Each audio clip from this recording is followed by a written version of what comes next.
The COVID-19 pandemic brought unprecedented challenges to our member states and the people we serve. In response, the OAS Secretariat for Integral Development adopted a three-pronged approach by 1. Adjusting our portfolio of existing projects, 2.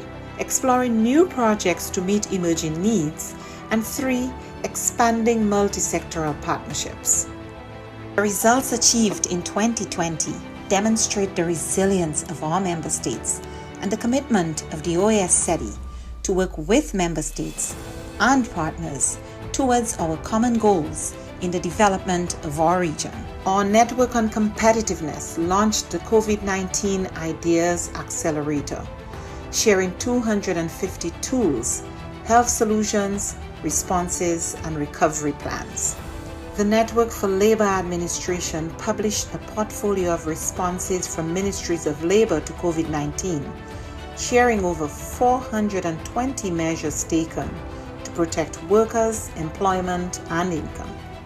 Likewise, the Inter-American Teacher Education Network series, Teaching STEM in Quarantine, provided 117,000 teachers with key tools to continue advancing STEM education during the pandemic. Through its network and platforms, the Inter-American Committee on Ports promoted international and national best practices, guidelines, protocols, and recommendations on COVID-19 safety measures and continuity of logistic operations. Initiatives such as the Education in Times of Change platform allowed us to meet urgent needs by offering timely tools on virtual education and a dedicated space for ministries to share strategies, actions, and solutions. Other programs such as the Row Fund stepped up, providing emergency grants to offset the challenges imposed on our students by the pandemic. SETI's partnerships are adding value to member states in the form of technical assistance, training, and access to tools and services. In partnership with leading private sector institutions, we offered micro, small, and medium enterprises access to online tools and training, increasing their visibility and participation in e-commerce, a key to their survival and growth in the pandemic and post-pandemic era. A new OAS SETI Facebook initiative provided 85,000 MSMEs across the region with capacity building opportunities and WhatsApp business tools to aid response, recovery, and resilience building. The Caribbean Small Business Development Centers program achieved real impact, supporting new businesses, expanding sales, and driving growth. A new network of Caribbean SPDCs will broaden the program's reach. The Inter-American Committee on Tourism, the C2, convened ministerial-level policy dialogue in an urgent response to the impact of the pandemic on the hard-hit tourism and hospitality sectors. Policymakers and experts discussed biosanitary protocols, travel and visa facilitation, among other critical areas for the sector's recovery. Partnering with the George Washington University and the U.S. Bureau of Indian Affairs, we went ahead with the scheduled first Indigenous Tourism Forum of the Americas, pivoting to a virtual format and convening over 240 participants from indigenous communities, the private sector, and governments. SETI also integrated sustainable development practices in the COVID-19 response. The pandemic is a daily reminder of the links between water, health, sanitation, food security, and nutrition. We ensured the continuity of our water management projects in the Plata Basin and worked with governments and partners in the design of an investment portfolio valued at $90 million. Additionally, the Energy and Climate Partnership of the Americas continued to share relevant best practices and responses to the pandemic on energy and air quality. These few examples indicate our collective impact. We cannot do this alone. It is now more urgent than ever to address the region's structural weaknesses, to recover from the health, economic, and social crises occasioned by the pandemic and prepare for future shocks. It is imperative that we work together as we risk losing recent development gains and seeing millions fall back into poverty. It is time for the region to redirect course and pursue a more sustainable, resilient, and equitable future for all.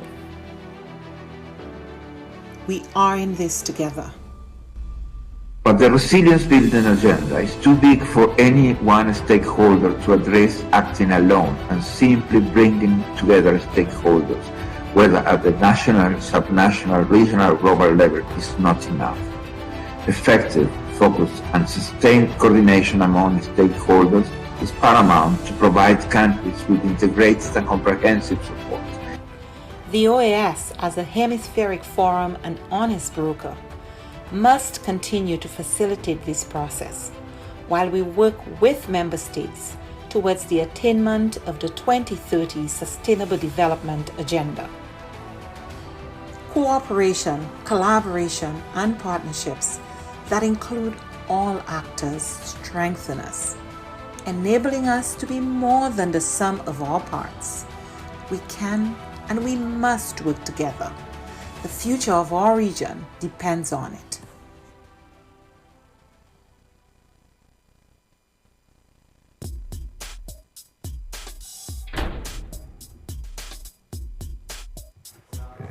Do you get it, Karen?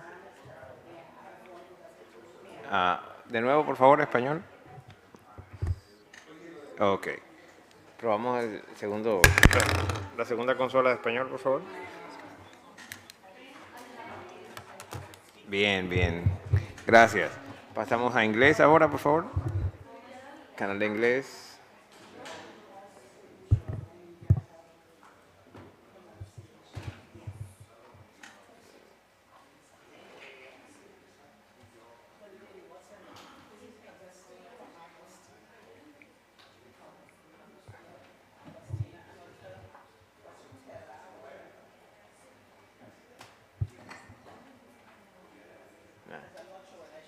Canal de inglés, por favor. Buongiorno. Here we are. Here I am. Can you hear me? Yeah. Okay. No problem. Here she is. Oh, yeah, okay. Is that okay? Thank you. Gracias. Gracias, Alison. Portugués. Sí, te escucho bien, pero dame un momento, déjame que me confirmen en Kudo y en...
La CIM tiene una agenda enorme en el tema de democracia y de liderazgos. El primer ámbito tiene que ver con la gobernanza electoral, para que esta gobernanza electoral responda a las necesidades con las que fue creada, y es buscar los espacios de redistribución del poder. Después hay un programa interamericano sobre el liderazgo de las mujeres, donde generamos conocimiento y también tenemos cursos de capacitación. Hay un poderoso curso que ha llegado a más de 1000 mujeres con más de 15 ediciones, que es para candidatas electorales, en las cuales conversamos con ellas, pero también nos ponemos en una agenda de solidaridad y articulación y alianzas entre las mujeres, a pesar de las múltiples diferencias ideológicas o de partidos políticos. También hablamos de los temas de violencia política, porque no es lo mismo llegar que quedarse, y la violencia política es una forma de ejercicio de disciplinar a las mujeres para que vuelvan al mundo de lo privado y enfrentar la violencia, hacer buenas investigaciones, buenas leyes que permitan sancionar la violencia política. Es parte de las aspiraciones de la CIM en este programa de liderazgo de las mujeres.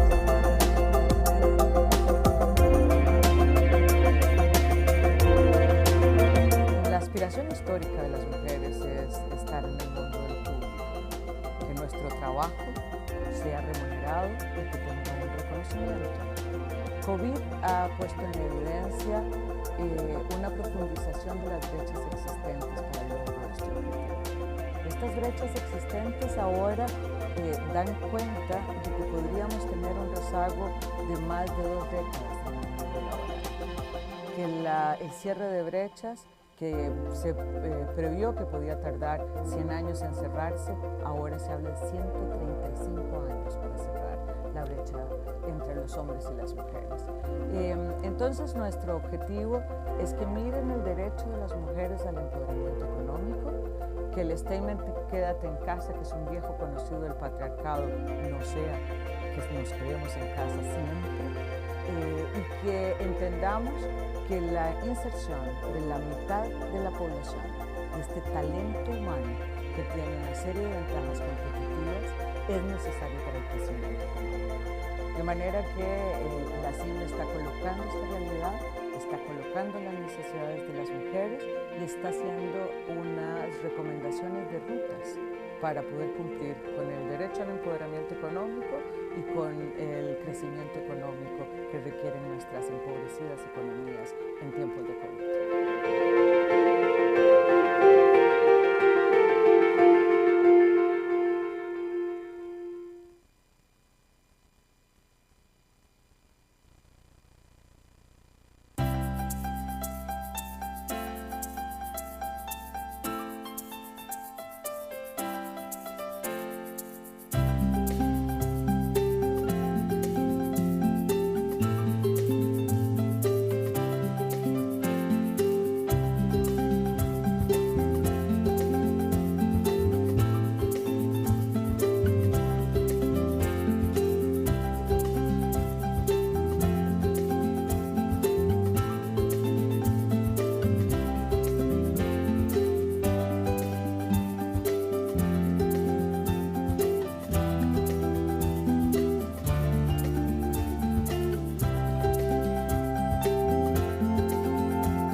Hoy, esta organización es el guardián regional en defensa de la democracia, la libertad y los derechos humanos.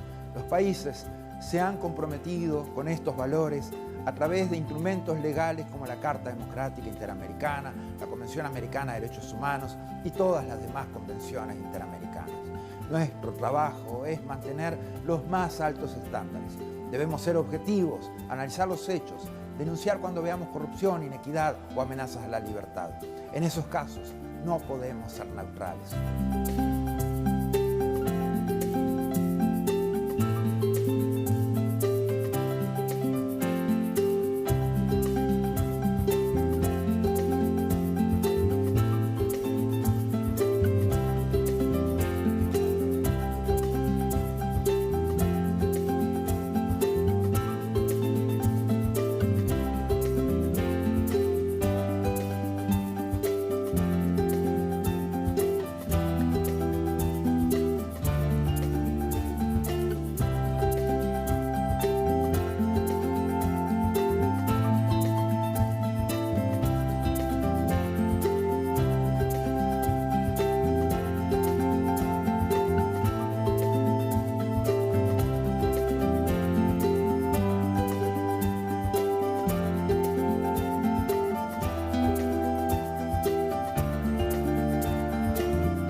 100 years since the inauguration of this building, the OAS headquarters, our institution still brings together the peoples of the Americas to address our responsibilities as a partnership of nations. As we look to the future, our work must also focus on the construction of a positive agenda that continues to favorably impact millions of lives every day.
The COVID-19 pandemic brought unprecedented challenges to all member states and the people we serve.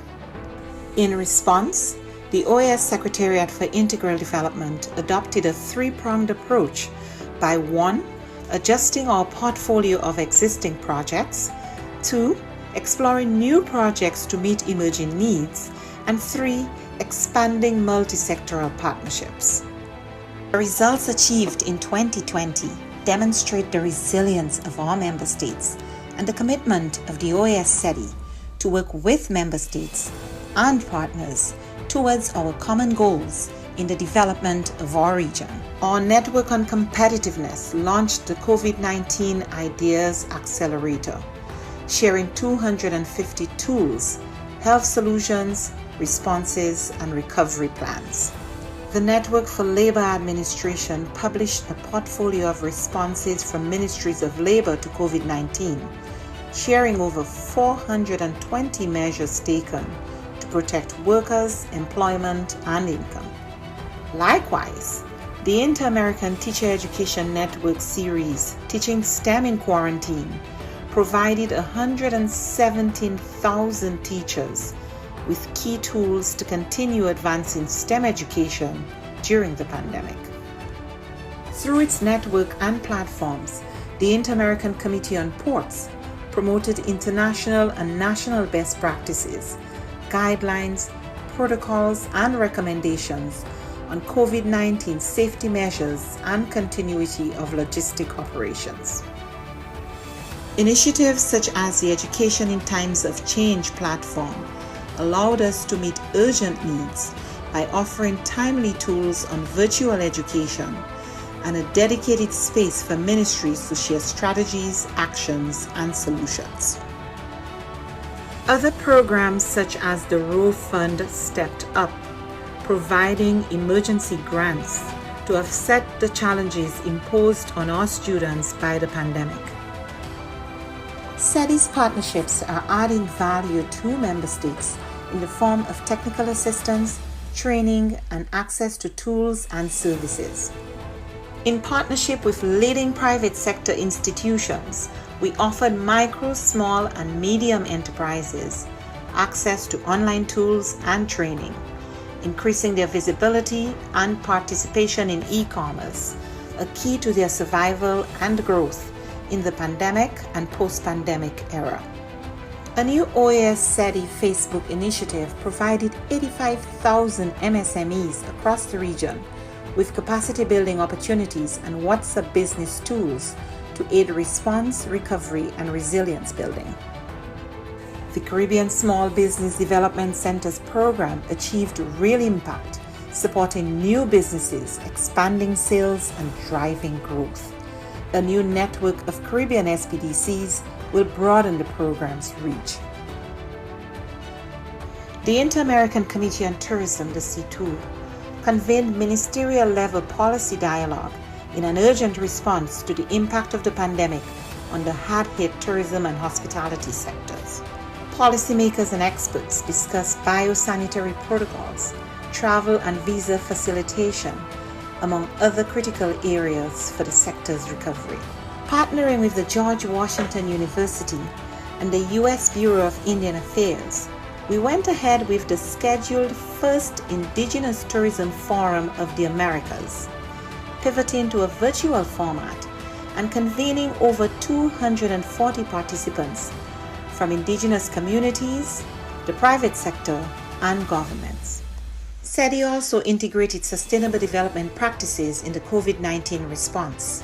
The pandemic is a daily reminder of the links between water, health, sanitation, food security, and nutrition. We ensured the continuity of our water management projects in the Plata Basin and worked with governments and partners in the design of an investment portfolio valued at $90 million.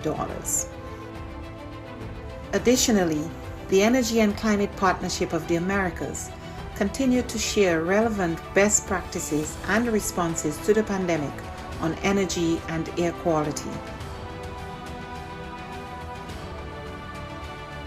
These few examples indicate our collective impact. We cannot do this alone. It is now more urgent than ever to address the region's structural weaknesses, to recover from the health, economic, and social crises occasioned by the pandemic and prepare for future shocks. It is imperative that we work together as we risk losing recent development gains and seeing millions fall back into poverty. It is time for the region to redirect course and pursue a more sustainable, resilient, and equitable future for all. We are in this together. But the resilience building agenda is too big for any one stakeholder to address acting alone, and simply bringing together stakeholders, whether at the national, subnational, regional, or global level, is not enough.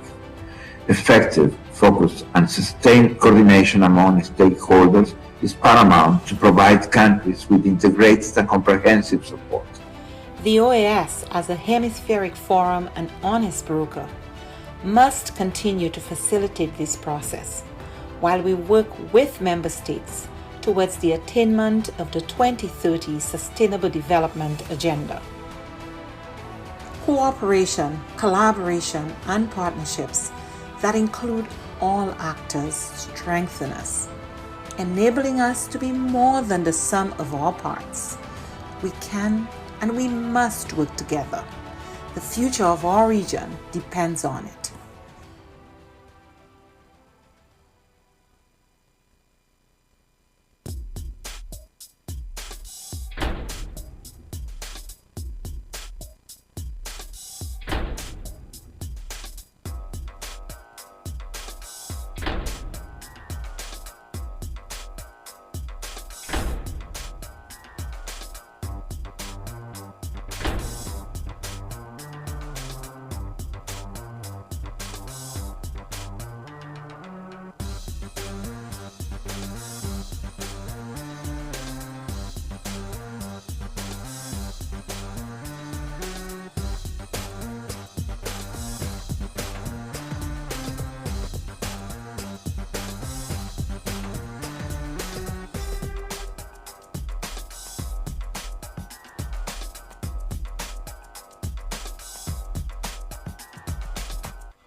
Executive Secretary Osborne, specially invited guest.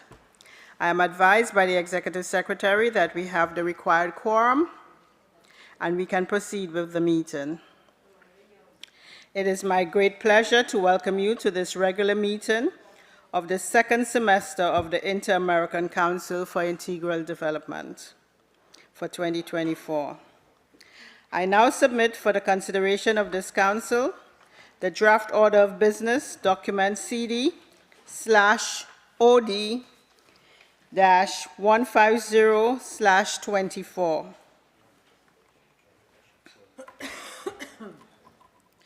If there are no objections, the draft order of business is approved. Approved.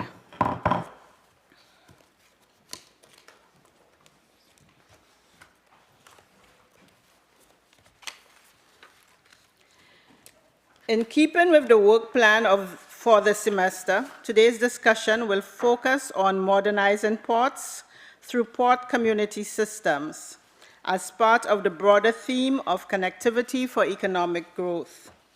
Importantly, this discussion supports the implementation of the resolution of Roatan 2023, technological innovation, cross-cutting tool for port modernization, adopted by member states within the framework of CD at the 13th regular meeting of the OAS Inter-American Committee on Ports, CIP. The resolution affirms that the unprecedented impact of the health emergency imposed by the COVID-19 pandemic significantly accelerated the digitalization of port management processes, and that national port authorities should continue fostering the growing trend of digitalization and automating port processes through port community systems or similar mechanisms for greater efficiency. Specifically, it resolves to promote port modernization, when possible, through the incorporation of digital processes into operations and responsibilities of national port authorities, with the support of modern, clear, and inclusive regulatory frameworks. To delve deeper into this topic, we are joined by a panel of experts who will share their knowledge and experience with the Council. We have with us today Mr. Andrew Baskin, who is the Vice President of Global Strategies, Hudson Analytics, United States, Dr. Sean J. Matthew, Business Development Coordinator for the US and the Caribbean at Global Ports Holding, PLC, Chairman and CEO of Engineering Consulting and Management Services, Inc., and Chairman of the Eastern Caribbean Civil Aviation Authority. Also with us is Ms. Agostina Calatayud, Lead Transport Specialist, Inter-American Development Bank.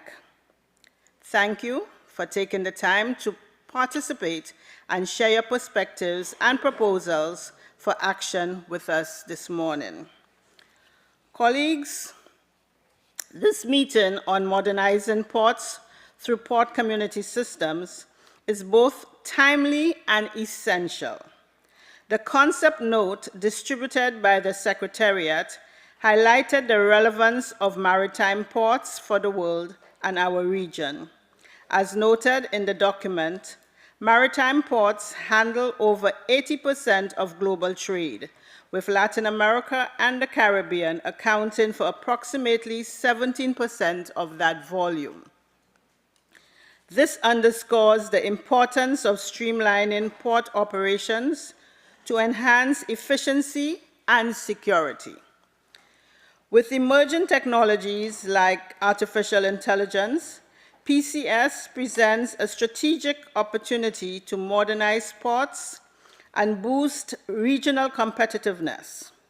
Furthermore, 2024 marks a key milestone with the introduction of the Maritime Single Window under the IMO's Convention on Facilitation of International Maritime Traffic, which requires a single digital platform for port information exchange. This initiative aligns with our goal of enhancing port operations and positions our region to take full advantage of the global shift towards digitalization. By fostering collaboration between public and private stakeholders, we can unlock the full trading potential of Latin America and the Caribbean while strengthening supply chains across the region.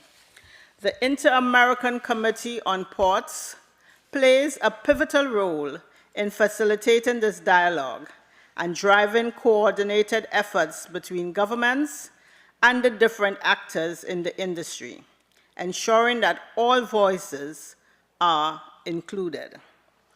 In this regard, please join me in welcoming our esteemed speakers.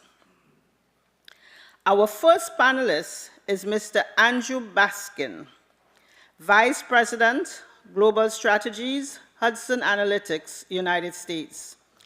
Hudson Analytics is a long-standing associate member of the OAS CIP, and Mr. Baskin's extensive experience in port digitalization initiatives will provide an important overview of the key elements of PCS implementation.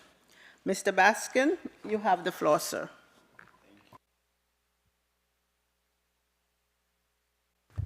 Thank you, Chair.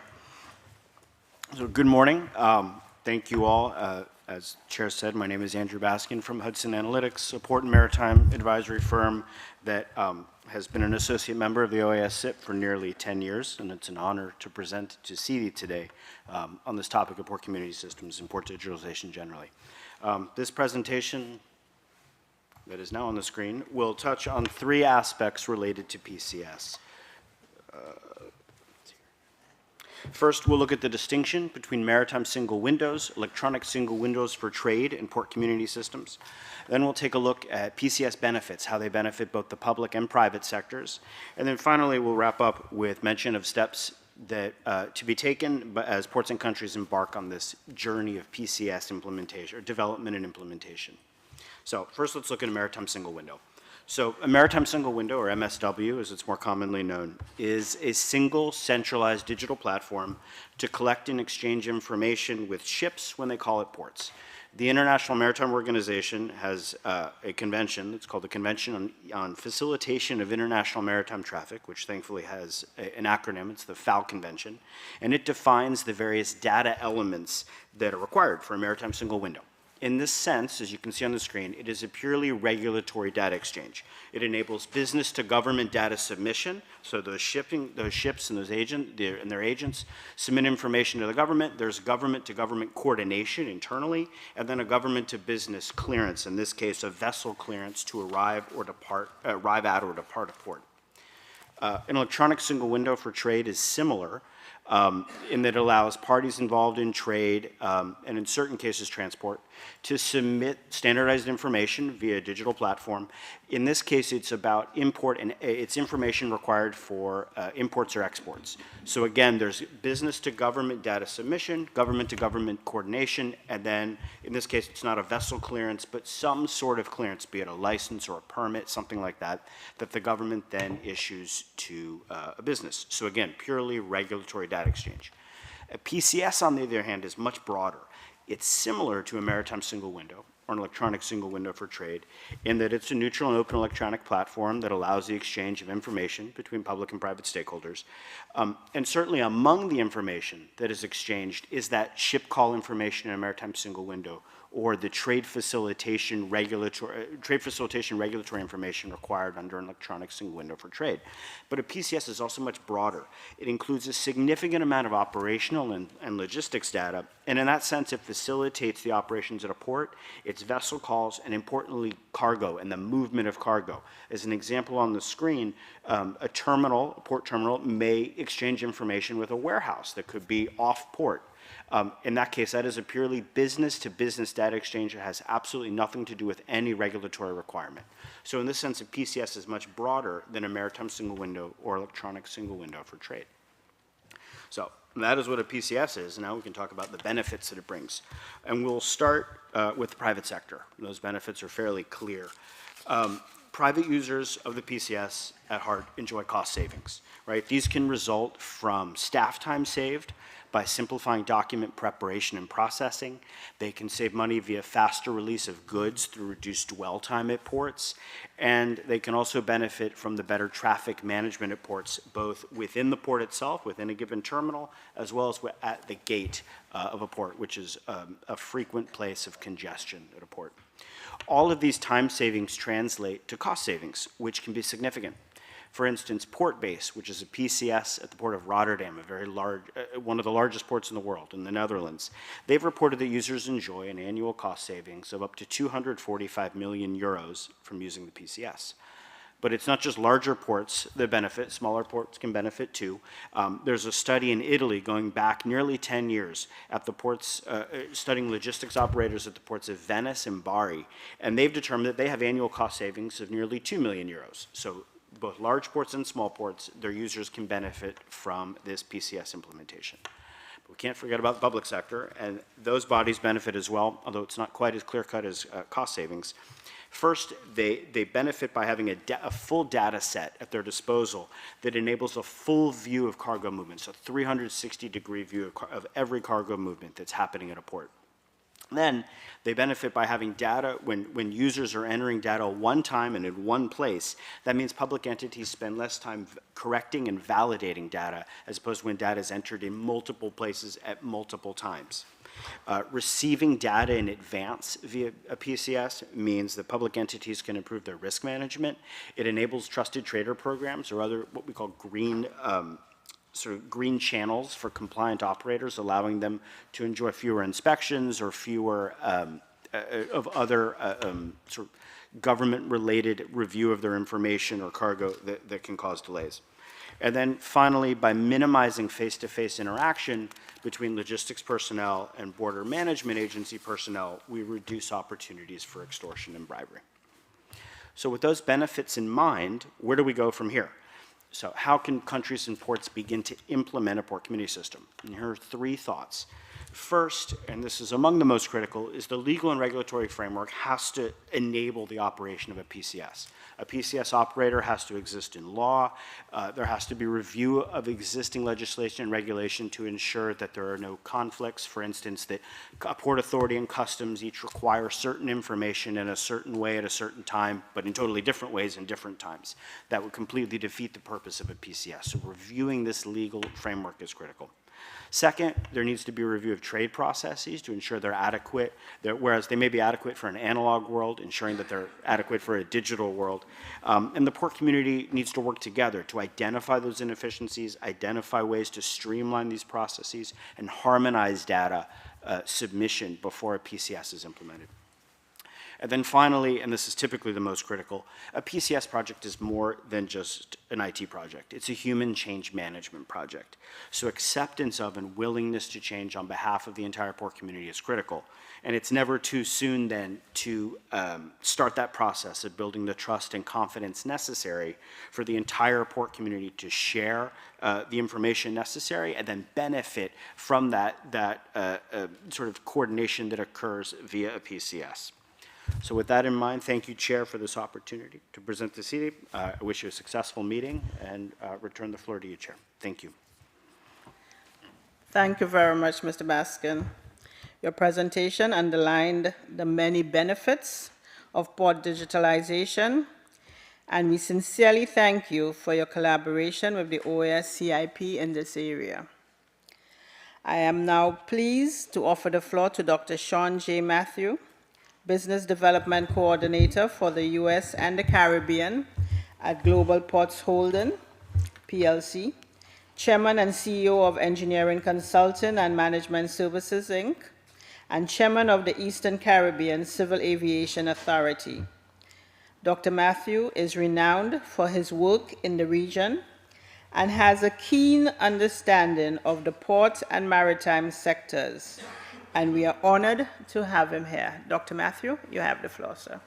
Thank you very much, Madam Chair. And I'd like to adopt the protocols previously set. I'd like to congratulate my previous speaker. The notes that he has presented are consistent through the industry.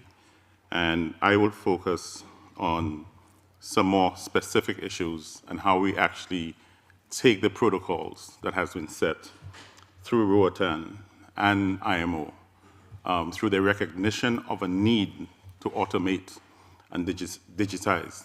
I think too often we look at digitization as a numeric solution to problems. And as the previous speaker indicated, there is a huge need for change management because these systems have been in operation for quite a while. He spoke to Rotterdam, there's Antwerp, there's Singapore, there's some of the biggest cargo ports in the world with revenues over $1 billion. And as such, they have been able to integrate their port community systems as well as the interfaces with the world. And I think as we move forward, we should clearly understand what one is attempting to do. As a port operator and user, a port community system would have to integrate the port authorities, the shipping lines, freight forwarders, customs, terminal operators, and logistic providers. The key here is there are efficiencies that one is trying to achieve. There's cost reductions that one is trying to achieve. There's transparency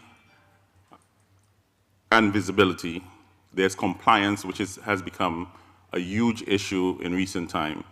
And compliance includes banks, payments, source of funds, and all of that as an integrated process. And as one moves forward, we look at reduction of utilization of paper. We look at data integration. And the key here is in the Caribbean, the Eastern Caribbean, they would use something called Executor World. And the issues that there are in those environments is one of being able to speak to one another. So Executor World is a customs tool for clearing goods. So in each state, you would have different tariffs, different duties, all of which has been designed into a specific system. What we need to do is to make sure, through the brokerage and the brokers, that the interface and the validation of information submitted is in fact true and one can rely upon it. And that becomes the first step in moving forward. When you look at the actual operation of a port authority and the utilization of AI, artificial intelligence, and a number of other tools that they are now in the market, including LiDAR, the equipment that you use, the ports themselves have to choose systems that will allow you, one, to find cargo boxes in stacks of whatever size. In Rotterdam, you would find that if a trucker goes in for a container, he stays in his truck and he dials in the TU number, and automatically you'd have rubber-tied gantries and gantries actually picking up the box and bringing it to him.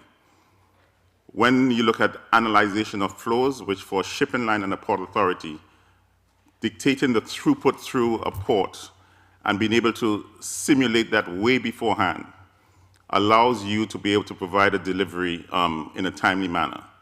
And in trade, delivery and timing is critical as well as cost of doing business. There are a number of strategic roles in global trade, competitiveness. With us looking at the Panama Canal and our location, you would find that the chair indicated 17% of the trade is through this region. It is a huge number. We use 17% as an overall indicator, but it's a huge number of cargo and containers that are being moved. The key issue here is there are systems already at play on the air side where you can track your box right through seamlessly, but it's all controlled by a single operator. The first step for all of us is going to be a port cargo system that actually can interface and speak to all of the systems in a blockchain. And I bring in blockchain right now because blockchain is a way that many industries have used to create compliance, security of systems in terms of authentication of information, prevents the change of information without there being proper protocols in place. But what we find now, if we were to take a sample set of countries and islands around the world, some of them have port community systems that can't speak on the global sense. We need to create the protocols that are standardized, and although IMO, through the January 2024 submission, is requesting that there's an adoption of a single window, there is a need for the adoption of protocols, and I'm talking about computer protocols, that allows each PCS to interface with it. So not only do we have the PCS members going through each stage, but their ability to integrate that information globally is one of the most critical aspects of a good PCS systems, because in most of our islands and states, we are importing a lot of goods. So we definitely need to have a PCS system that can speak and interface with the protocols of the world. What you would find in the industry, because we have written quite a few, is that you get to a bottleneck, even if Executor World, where interfacing with it and writing the programs and getting the regulatory support to do so is very, very difficult. So, like the previous speaker, the protocols and the legislative background is critical. The understanding of and the adoption of protocols in the space that everybody is aware of and everybody is willing to meet. Everybody having a totally different PCS system and the protocols that is based on doesn't lend itself for alignment of all systems to allow for an open interface right through the world. And we have to look at it as a global aspect. As we move forward and we look at the change component, one has to understand that there is a huge upside in automation in terms of reduction of costs, becoming more green, higher throughput, being able to use AI to simulate stuff. But what comes with that is a lot of new jobs, IT jobs, and the converse of that is that ports generally are developed through a workforce that inherited work from previous employees. And as such, some people get designed out. So there's also a push against the automation, and that was seen right here in the US over the last month. The key is that change agent that we all must be part of needs to understand that loss of employment is also a factor in automation and digitization. And we may have to look at re-engineering of people who are within those spaces to allow us to actually achieve the ends that we desire. So with that, Madam Chair, I would like to hand the floor back over to you. Thank you. Thank you, Dr. Matthew. Your expertise and perspectives are invaluable for a deeper understanding of today's topic. We appreciate your insights and recommendations. We are also pleased to have Ms. Agostina Calatayud, who is the lead transport specialist at the Inter-American Development Bank. She's joining us virtually from Bogota. Ms. Calatayud will share her experience in transportation development projects and highlight the IDB's work in port digitalization. Ms. Calatayud, you have the floor, ma'am.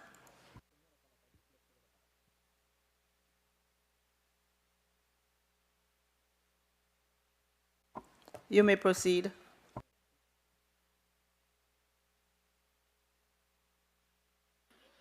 Thank you. Let me see if you can see my window. Do you see it in full screen? No. I might stop sharing it. Let me just 1 second. You might see it in full screen right now. So sorry. Let's go to the first one. Okay, excellent. So here we go. For a little bit of diversity, I'm going to make my presentation in Spanish. So if you need any translation, please go ahead. I wanted to give my thanks to the OAS and to this council for inviting me to make this presentation. I'd like to take these moments to present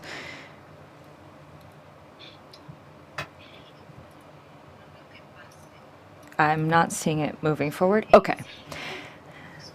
I wanted to take these moments to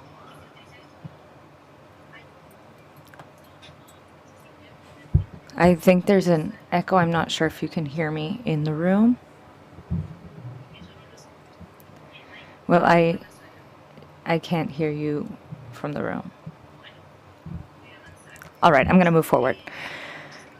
So thank you very much. I wanted to present this information on digital transformation. And why is this important? Because the people who have presented before me talked with a lot of detail about PCSs. But this is taking place in a context of digital transformation in ports. So I'd like to present what's going on in the region so that you can understand why we are moving forward in other regions, such as in the Netherlands and Ireland and Belgium, as Andrew had mentioned in his presentation. So we carried out a study, which I will quickly present, and you can download it if you are interested with the QR code that you see right there. We are currently undergoing a digital transformation, which was motivated by the COVID-19 pandemic. And it's this digital information that helped us to put an end to the pandemic. So we see this increase in use of technologies to increase efficiency and increase competitiveness, create new opportunities for businesses, and then something that is really important is also to increase the sector's sustainability, which has played a role in addressing these challenges that we see in the sector with regards to climate change. What are some of the technologies that we are implementing? We see that these are the main technologies in this transformation, such as the Internet of Things, digitization, edge computing, electrification, artificial intelligence, 5G, and automation. There have also been many studies to raise awareness about why it is important to implement these technologies. And something that we found is that using just one barcode reader in a harbor or a port can increase turnaround time by 200%. And why is that important? Because we can streamline the use of information in physical infrastructures. Something that we've done as well is that look at the management of traffic in port management to generate a greater relationship between different aspects. So what we found through these studies is that there was a result of the pandemic, which was to bring about this digital transformation. I'm going to explain why. We carried out a survey among 200 public and private entities in the region in the port sector, and we've seen that there is a digital transformation underway. There are ports that already have a digital transformation strategy, and we can also see that there is a certain degree of implementation of this strategy.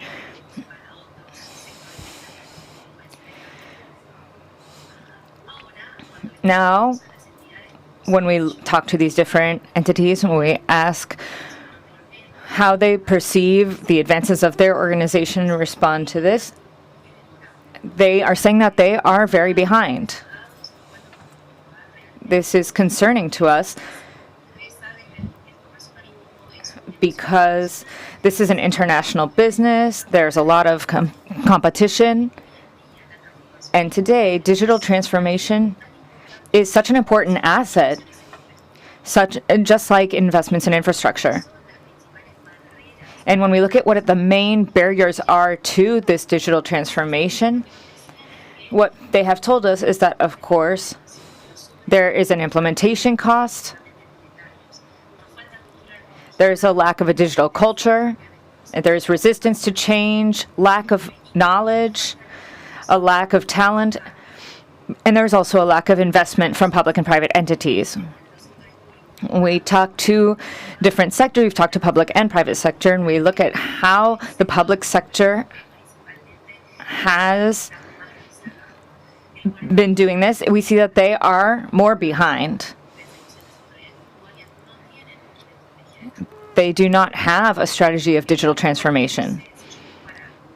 And to conclude this presentation and thinking about who my audience is for this presentation, I wanted to call you to action, because with regard to this issue, before everything else, what we need is to create a context of digital transformation in the sector, to create that institutional framework so that we can create those systems and implement them in an effective way. So we need to be conscientious of the fact that we need to take these steps at a little bit of a faster rate. We've been delayed by 10 years, and the need for this is growing. Technological advancements are continuing, and we need to improve the connection between ports and maritime routes and make a connection towards the hinterland. We need more public and private investment in these port infrastructures and in logistics. And what we really need is information. We need to look at ports as smart gateways, as a connection, not a barrier, which is what often happens in international trade. And then we also need to have greater interinstitutional coordination between different customs agencies, between the different cities, sources of energy, and increase the participation of different stakeholders in order to advance in the sector. And the greatest priority would be to update the strategies within these movements and amongst institutions. And finally, we need to consider new challenges that digital information brings us, that these systems can also bring us. We have a course related to this, for example, with regards to cybersecurity. And we also need to look at the impact that automation can have on jobs, which is why we see a resistance on the part of the workforce to carry out these transformations. So with that, I wanted to set the context for you so that we know what context we're operating with and why we are so delayed in bringing this about. And this can be reflected in and explained by the fact that there is a lack of update in the region with regards to digital transformation. Thank you very much. Thank you, Ms. Calatayud. We appreciate the IDB's insight on the issue and the work you have done, and we look forward to continued collaboration and exploring future synergies with the IDB. I thank you. Colleagues, at this point, we will deviate from our normal format, as we are very mindful of the road closures and the rerouting of traffic that is going to commence shortly, or probably about 11 noon. And so therefore, we will skip the usual questions to the panel. And in that regard, I would ask you to allow me to extend my sincere thanks to our guest for taking time from the busy schedules to participate in this meeting, and for sharing their valuable insights on addressing the challenges and opportunities for port digitalization as an integral part of trade facilitation and resilience. We deeply appreciate your contributions and look forward to our continued collaboration. We invite you to stay while member states share their own personal or their countries' initiatives and ongoing projects. So at this point, I will open the floor to member states, and I kindly ask delegations to limit their interventions to 5 minutes. Panama, you have the floor. Thank you very much, Chair, and thank you to the panelists who are with us today in the session.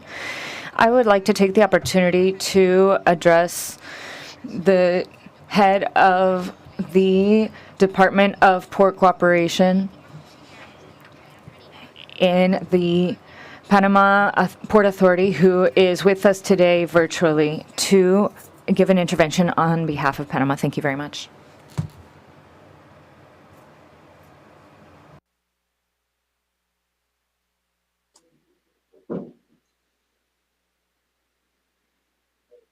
Sí, buenos días. Good morning. Can you confirm that you can hear me, please? Yes, go ahead. Good morning. It's a pleasure for me to be here on behalf of the Panama Maritime Authority in the regular session today. I'm going to make a few brief comments about our experiences with regard to the digitization in the sector. The Panama Maritime Authority has, from 2017, had operations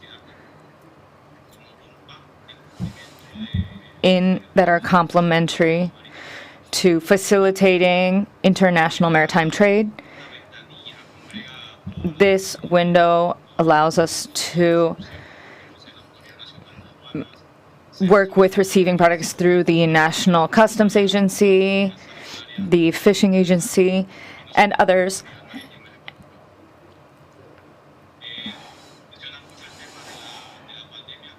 The pandemic has really had an impact, and thanks to the fact that we've been able to maintain this maritime window, we've been able to keep our harbors and ports open in terms of receiving and in shipping.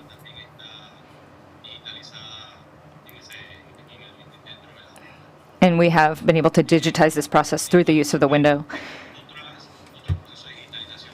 There are other processes of digitization which are taking place in Panama, in the Customs Agency. There has also been a logistics project that involves all of these different authorities with regards to digitizing logistics. As a country, we have faced different setbacks. This involves the human factor, opposition to change, and digitization, and the fact that our port workers and maritime workers are used to a certain way of working, and so we have had to make changes there. In this month of October, we have carried out a 2.0 version of our strategy, which involves having new shipping users interact with the system, as well as workers on behalf of the state. Some of the main challenges that we are facing have to do with trust that people have in these systems. Cybersecurity is an important issue now, given that we are sharing information that could be confidential. So creating and developing that trust among all of the stakeholders with regards to a port system through a robust legal system is something that, as a country, we are considering to be one of our main challenges. And with that, I conclude my remarks on behalf of the Panama Maritime Authority. Thank you, Panama. Mexico, you have the floor. Thank you, Madam Chair. Thank you to the panelists for your interventions. We would like to say that Mexico has a geostrategic and privileged position, given that we are located between two big oceans with several kilometers of coast, and we are a natural location for global maritime operations, which make us a key country for interaction in the Americas.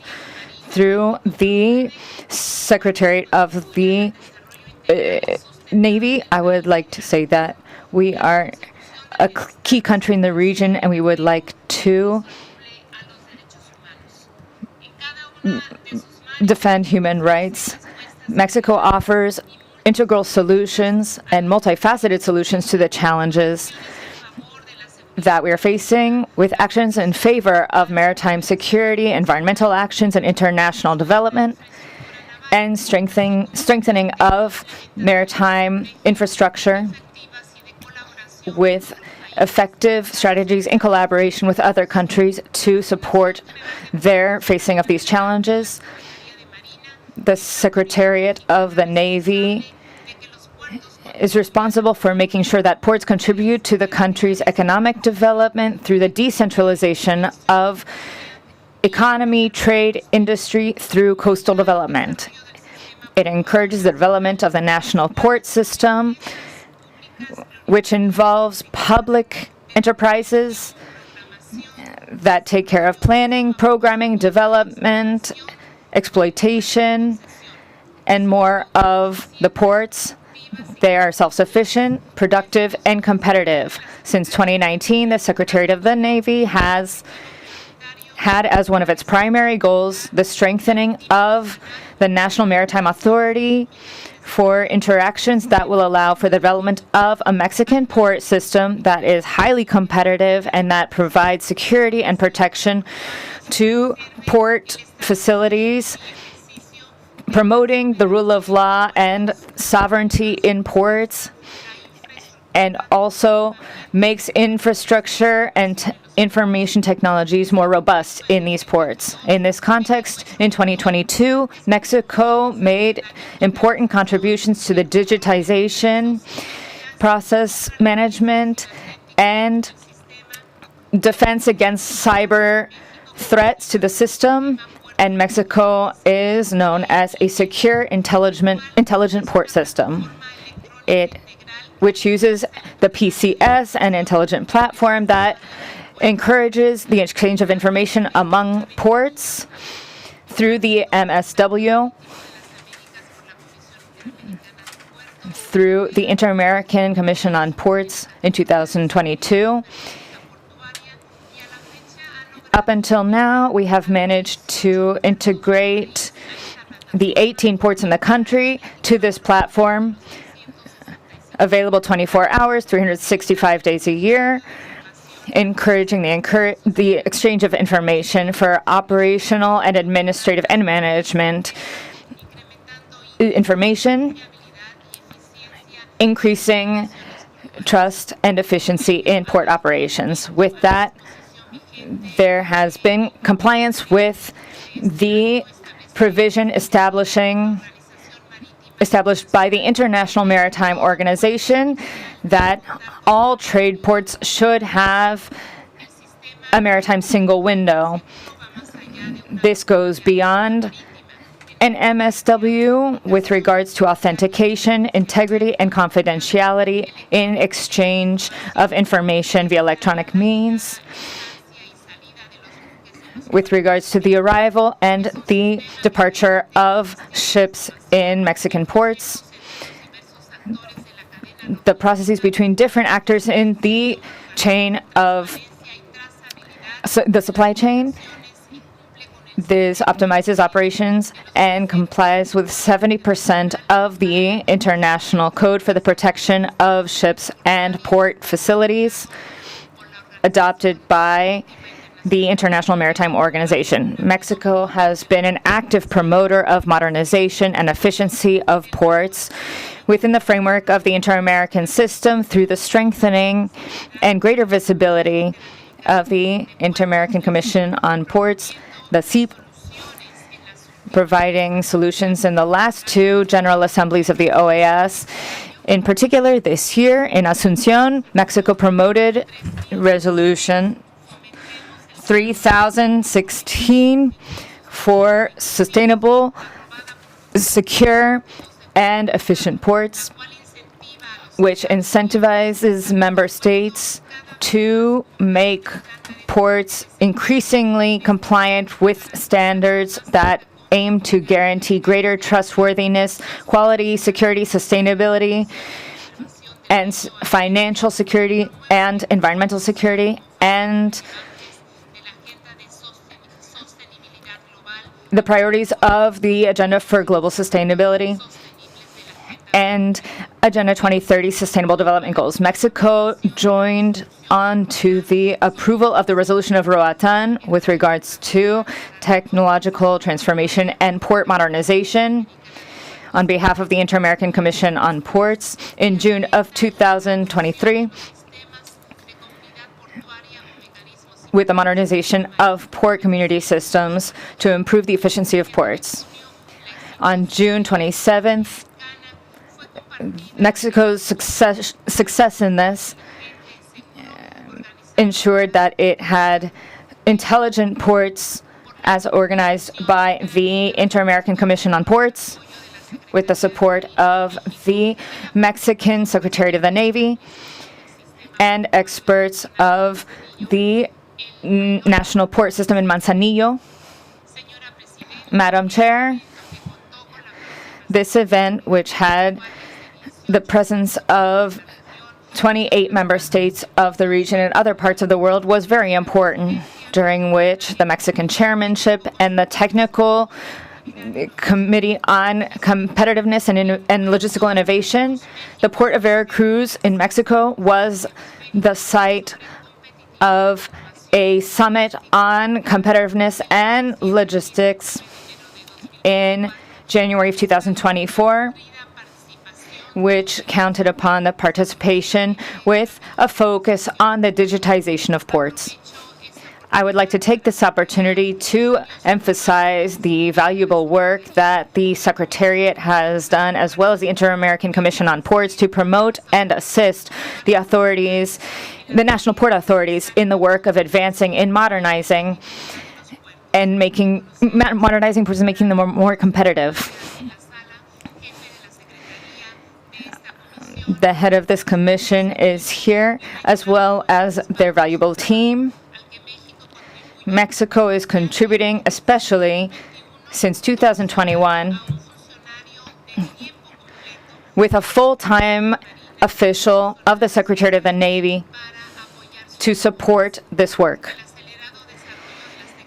The quick pace of technological advancements and new global challenges have made it important that we advance in digitization and efficiency, as well as automation of port processes in the region. In this context, the cooperation and exchange of experiences is essential to make these ports more competitive, secure, sustainable, and inclusive in the Americas, so that they contribute to the sustainable development of our economies and, above all, the well-being of people. Thank you, Madam Chair. Thank you, Ambassador, for your immense contribution in that area. I now give the floor to El Salvador. Thank you very much, Madam Chairman. We also truly appreciate the distinguished experts for their contributions that we saw in their presentations. There is no shadow of a doubt that modernization of ports authorities is crucial for economic development of the country and for the region. This is why my government has used this area to convert the ports in El Salvador based on the national authority and a regional logistical hub. In this regard, then, we're moving on to phase 3 of the economic plan called logistics. And in addition to the integrated program for the customs ports, we have had unprecedented $15 million put in with a view to reactivating the port of the country and modernizing the Acajutra port and some of the main ports of the country. This was possible thanks to putting together a business model made up of a mixed economy group, in addition to the autonomous port authority and a strategic partner in the private sector. In the next 50 years, then, they will develop a modern port infrastructure which is efficient and sustainable, that satisfies the needs of the companies and improves competitiveness and promotes economic development, converting the Salvadoran ports as points of reference, models in port efficiency, connectivity, and environmental responsibility. For these efforts, we also have progress made to improve logistics and infrastructure of the ports, which have been developed in the last 5 years, such as cargo for $10 million, improvements in central operations for safety, and strengthening the camera systems, a system which will be for vessels, improvements in dispatch of containers, getting closer to private and multilateral organizations for developing the ports. All of these measures aim to facilitate trade, both national as well as regional, to connect us with the rest of the world. And as a result, we have mobilized more than 4.3 million metric tons of cargo at our Cautla port, and as of 23rd October 2024, we've also mobilized more than 118 containers, which represent an increase of 10.5 when compared to last year. Madam Chairman, the Inter-American Commission on Ports is a very valuable space to strengthen hemispheric cooperation and develop the port sector, with the participation and active participation of the private sector, in which we can strengthen an exchange of experiences amongst the port authorities of member states. And as such, then, it's a very good space to look at a lot of the challenges spoken about by the panelists. And along that tack, then, we would like to continue our efforts to strengthen and implement the measures in the documents that have to do with this, including the report from the Commission for Integral Cooperation with SIP and the resolution that has already been mentioned, AG Res 3016, adopted at the last General Assembly to identify solutions to the port challenges in the region. We reiterate our commitment to support these efforts being made. Thank you very much. Thank you, Ambassador. I now give the floor to St. Lucia. Thank you, Chair, and good morning, everyone. I would like to begin my brief intervention by expressing appreciation on behalf of my delegation to the presenters for their participation in the discussions of modernizing ports through port community systems. Your insights into this topic, particularly as it relates to benefits for public and private sectors, success factors, efficiency improvements, stakeholder collaboration, digital transformation in logistics, among others, were incredibly enlightening. Your expertise helped clarify key aspects of how port community systems can optimize and streamline port operations, and your perspectives on the challenges and opportunities in this sector were invaluable. Thank you. The topic of port community systems is one that our Port Authority in St. Lucia has recognized as having utility in effective port operations. The St. Lucia Air and Seaports Authority, also known as SLASPA, is the entity responsible for managing the island's 2 principal seaports and 2 airports, as well as other smaller established port of entry into the island.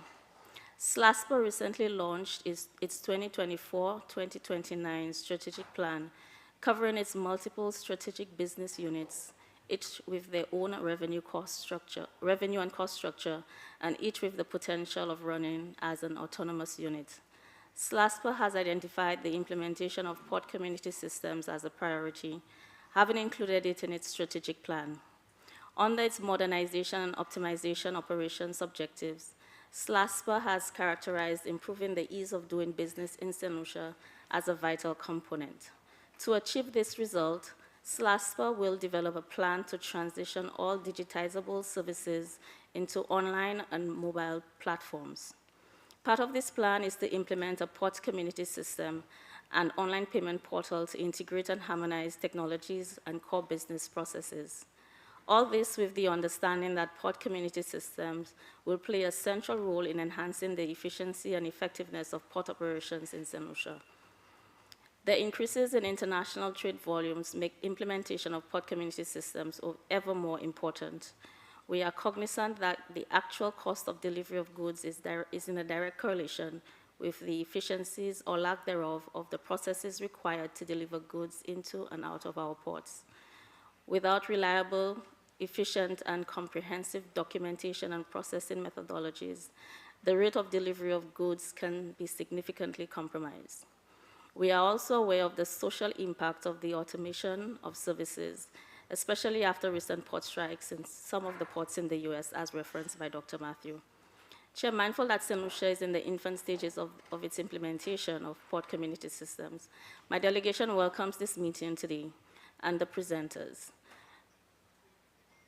We look forward to follow-up actions that will assist St. Lucia and other member states in implementation of effective port community systems. Thank you. Thank you, St. Lucia. I now give the floor to the representative of Jamaica. Thank you, Madam Chair. Let me begin by expressing appreciation on behalf of the Jamaican delegation for the very efficient manner in which you have been guiding today's proceedings. Thanks also to Secretary Osborne and the CD for the work undertaken in this regard. I'd like to also recognize the presenters who spoke before me and for sharing experiences and advances in the technology and expansion of the port operations. Madam Chair, Jamaica was the first Caribbean state to implement a port community system. Jamaica's port community system, Jamaica PCS, enables intelligent, secure, and reliable exchange of information, connecting public and private stakeholders in order to improve the competitive position of the Jamaican sea and airport communities. It optimizes, manages, and automates many port and logistics processes, ultimately providing the country with first-world logistics and trade facilitation capabilities. Its success serves to bolster the country's ranking in the international shipping industry, ultimately leading to economic growth and development. The Port Authority of Jamaica has also participated as a speaker, presenting best practices and contributing to the transfer of knowledge in several of the SIP organized seminars and webinars. The PCS is facilitated by the Port Authority of Jamaica, PAJ, in partnership with the Jamaica Customs Agency, along with the support of the Shipping Association of Jamaica. It is accessible to all members of the port community with moderate user fees that are among the lowest in the world. While technology has contributed enormously to this accomplishment, the project's true success is a result of the ongoing collaboration and contributions of many stakeholders across the local port community. In this context, we congratulate the work of the SIP Secretariat, promoting, encouraging, and providing best practices to other national port authorities in the region so that they may also digitize their port processes. Madam Chair, thank you. Thank you, Jamaica. I now give the floor to the representative of Brazil. Thank you very much, Madam Chairman. I would like to congratulate you for choosing this topic on modernizing ports with port community systems, PCS. These are gateways to promote international trade and to have overall integral development for countries in the Americas. I truly appreciate the panelists whose presentations really gave us very relevant information. For Brazil, Port Authority has recorded lots of different successes. The effective structurizing of the area, which has been promoted by the government. For Brazilian ports, 95% of national trade and 22% of the GDP. The activities that have been undertaken in the growing cargo movements, which is 1.3 billion tons, means that the operators still have challenges nonetheless. Investments in port infrastructure are necessary, and the level of digitization for port procedures is going slowly. Given this picture, the proposal to implement the PCS, which would give us a digital platform that makes up various electronic systems that are involved. These systems represent opportunities to promote integration digitally and to have across-the-board coordination, which is efficient. Despite some of the challenges, an evaluation of the Ministry of Ports and Airports in Brazil show that benefits of the PCS cover various areas. For the authorities, the PCS gives greater control and greater monitoring capability. And for the operators, the port operators, this system means that there will be better operational efficiency. The companies also benefit with a cost reduction and waiting time, while the economy as a whole is promoted with these movements.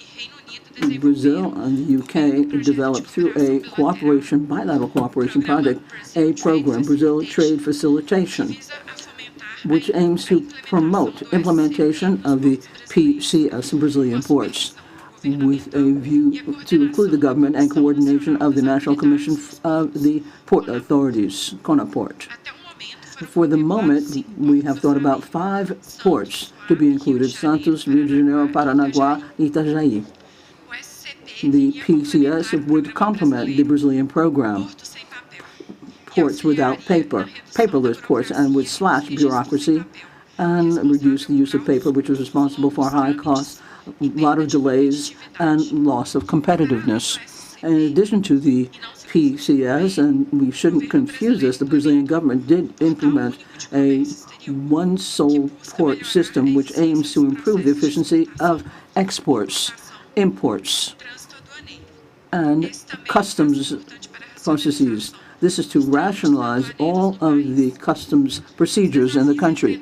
The challenge that Brazil has in implementing the PCS is financing diversity of structures and port governance and local operations are also present in many countries in the continent.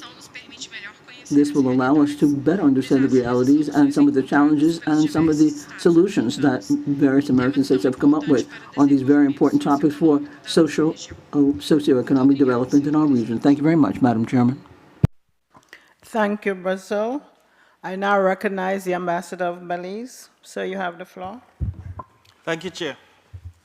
Chair, Belize thanks the panelists for their invaluable insights, and we also thank you and CIDE for organizing today's discussions on port modernization through port community systems.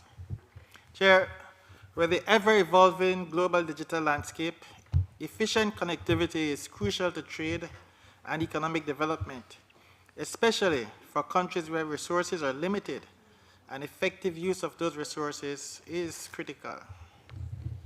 PCS offers a transformative opportunity to maximize resources, and to this end, with the help of the OAS and the Inter-American Committee on Ports, a feasibility study for the establishment of an electronic single window was conducted for Belize. However, implementing PCS, as we've heard, is a complex endeavor, and adopting and maintaining such systems requires extensive coordination and significant investment. Belize, like many other nations in this region, faces structural and logistical barriers, including limited legal frameworks, technical infrastructure gaps, and insufficient funding, all of which hinder modernization efforts. But modernizing ports and developing logistical systems is critical, and these systems must account for countries of all economic sizes to avoid isolation from regional and global markets. And so in unity, we must address disparities in policies and legal frameworks for the movement of goods through our ports. And these frameworks cannot be a one-size-fits-all. They must be cognizant of different barriers to trade in each country. Chair, Belize embraces advanced digital integration.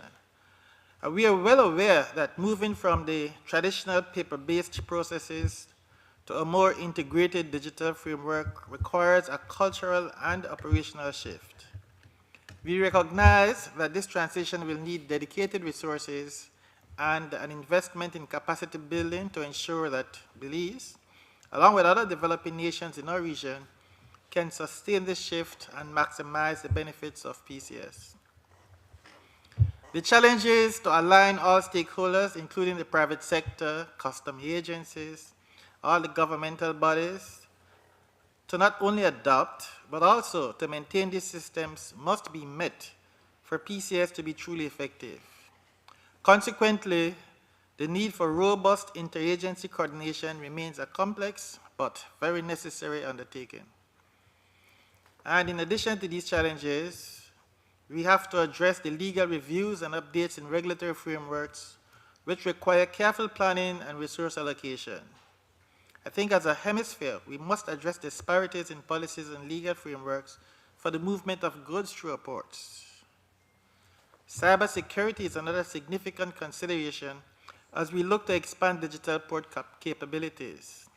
As we have heard, PCS involves the storage and transmission of sensitive data across multiple stakeholders, and the digital infrastructure and the people who manage it must be armed against the growing risk of cyber attacks, because ensuring and maintaining the trust of trade partners is important for these systems to be effective.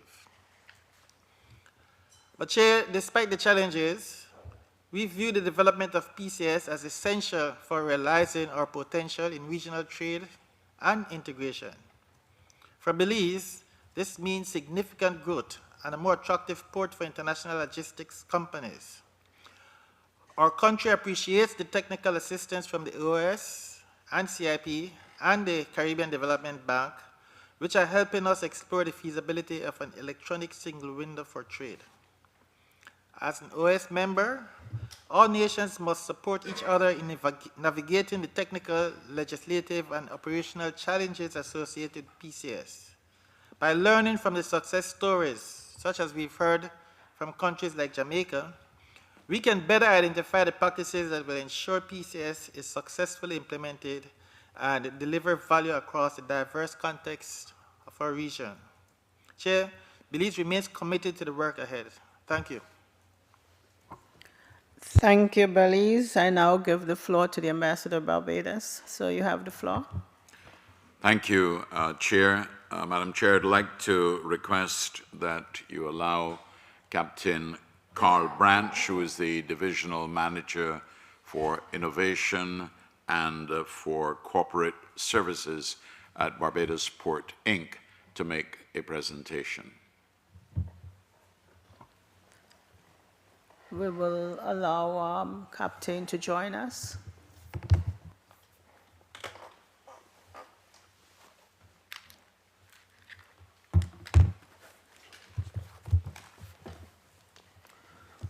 Good morning. Thank you, Chair, for the opportunity to share, and I acknowledge the enlightenment provided by the expert panelists and presenters earlier this morning. Distinguished ambassadors, ladies and gentlemen, the Port of Bridgetown has the responsibility of being the only cargo port in Barbados. It is in fact a multi-purpose port processing containerized and other cargoes, as well as cruise operations at shared berths.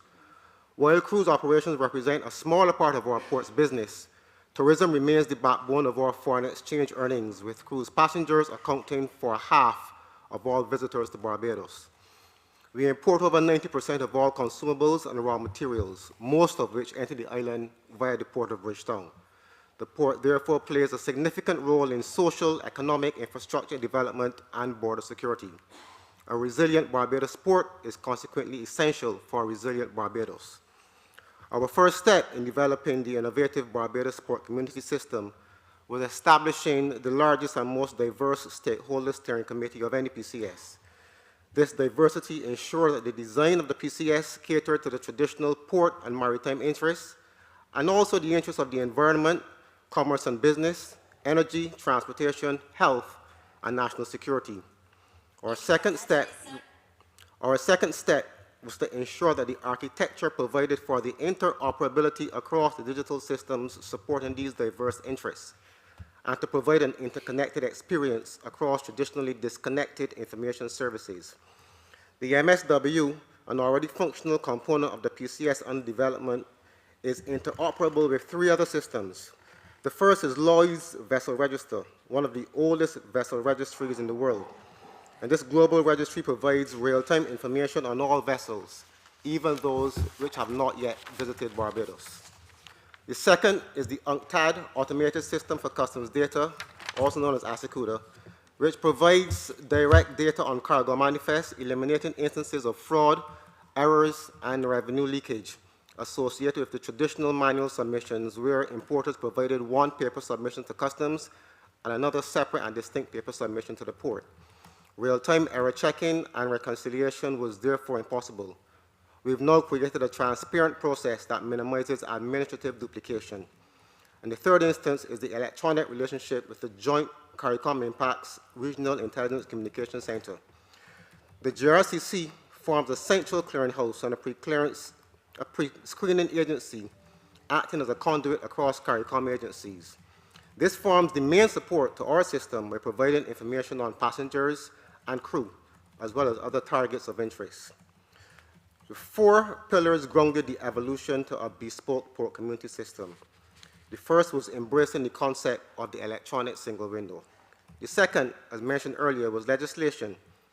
The facilitation of the International Maritime Traffic FAL Act entered into force in Barbados in February this year and supports digital port transformation. In essence, this umbrella legislation has given our port community system a legal basis for operation. The third, data analytics. The system produces large volumes of data, and the computerized interpretation gives rise to data-driven decision-making and process automation. Automating logical inferences produces operational, law enforcement, and business intelligence, which is critical to port operations, port state control, and national security. And the final pillar is cybersecurity by design. Interconnected systems imply interconnected threats. Therefore, system security and data protection should not be the last implementation aspect, which is often seen in application development. BPI integrated cybersecurity into the architecture design and also into the habits and awareness of the users. Since the PCS was built by Barbados Port for the Barbados environment, every user interface is customized so that the appearance of the digital application is a reflection of the physical environment to which they were previously accustomed. Doing so created a sense of familiarity, facilitated an easier transition to the digital environment, and was instrumental in successful change management. This change has resulted in reducing processing times, faster turnarounds, cost savings, and an increased number of interdictions by law enforcement. To use this opportunity to thank the SIP and for their continued support and advice, and even recently, the first instance of the adaptation and adoption of the Barbados Online Accessible System by another OAS Port Authority. This design has won the Navis World Inspire Award for Innovation, and I hope it provides encouragement to other members. Madam Chair, I thank you. Thank you, Barbados. I give the floor to Honduras. So, yeah. Thank you very much, Madam Chairman. Thank you very much for programming and putting this very important item on the agenda, and thanks a lot for the experts who have been with us today, sharing their own experience. The ports have played a very important role in the economic development and competitiveness of Honduras, and particularly in Puerto Cortes. Cortes is a logistical spot for the country, but it's also a very important part in the economic integration process in Central America, where many of our sister countries of SICA import and export a large amount of assets through the Atlantic on the Honduran side. And that is why Honduras has had a very active participation within the SIP through the National Port Authority that has an executive committee that it chaired between 2021 and 2023, and which sponsored the third regular SIP meeting held in June 2023 in Ratan, a meeting during which some of the experts and many of the colleagues here in the room made reference to in terms of its importance, and has had, given that that meeting was where the technological innovation resolution was agreed to with a plan of action, and which encourages member countries and the Secretariat to continue the digitization work for ports and the port processes. In this context, then, colleagues and Madam Chairman, the Port Authority has made progress in their digitization process. And we have also made strides through terminals, like as the Central American Port Operator, where there are a lot of these processes, almost all of them have been digitized. Now, lastly, I should like to thank the Secretariat through Kim Osborne. Of course, we should like to thank the SIP for being here through Jorge Guran and his team. They've always been there, not only in the process as chair of the committee. we had months of a lot of work and very successful progress made under our time with excellent results and a resolution which we all know is going to last and going to be a reference point for ports as they digitize in future years. But also it will be there to help training and visit to the country and others who continue in these efforts.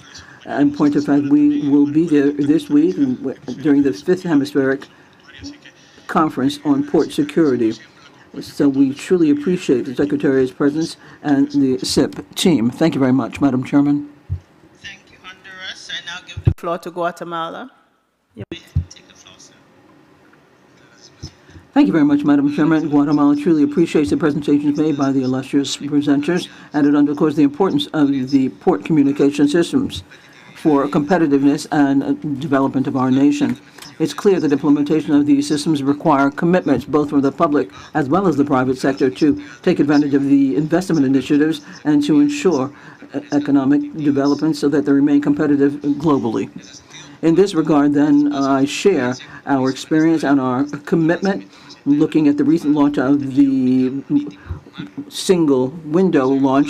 This is a key move in terms of digitization and the efficiency of the national port system, Lagomar, which was launched in May this year, and it was developed in a coordinated way by the tax authority with interinstitutional cooperation with the ministers of agriculture, public health, and investments. This is with the support of the Alianza Global and the port authorities. We have been able to streamline things electronically, unifying reception, analysis, and validation of documents, and facilitating the process of the free practice of vessels that come to our ports. This has allowed us to have significant reduction in the management times, but also a reduction in the use of paper, strengthening thus the security and making savings for all of the parties involved. These efforts make Guatemala the first Central American country to implement the resolution and to facilitate commerce from the OMC. This contributes to the mission that we have in our time, which was embodied on modernization for ports. For Guatemala, the adoption of these platforms is not only leading to greater efficiency for the ports, but it's a means to have regional integration and economic sustainability of our port communities to deal with the most pressing challenges in the region. Along that track, Guatemala is also very proud to organize the 5th Public Policy and Regulation Conference under the leadership of the CPN and the valuable contribution of SIP.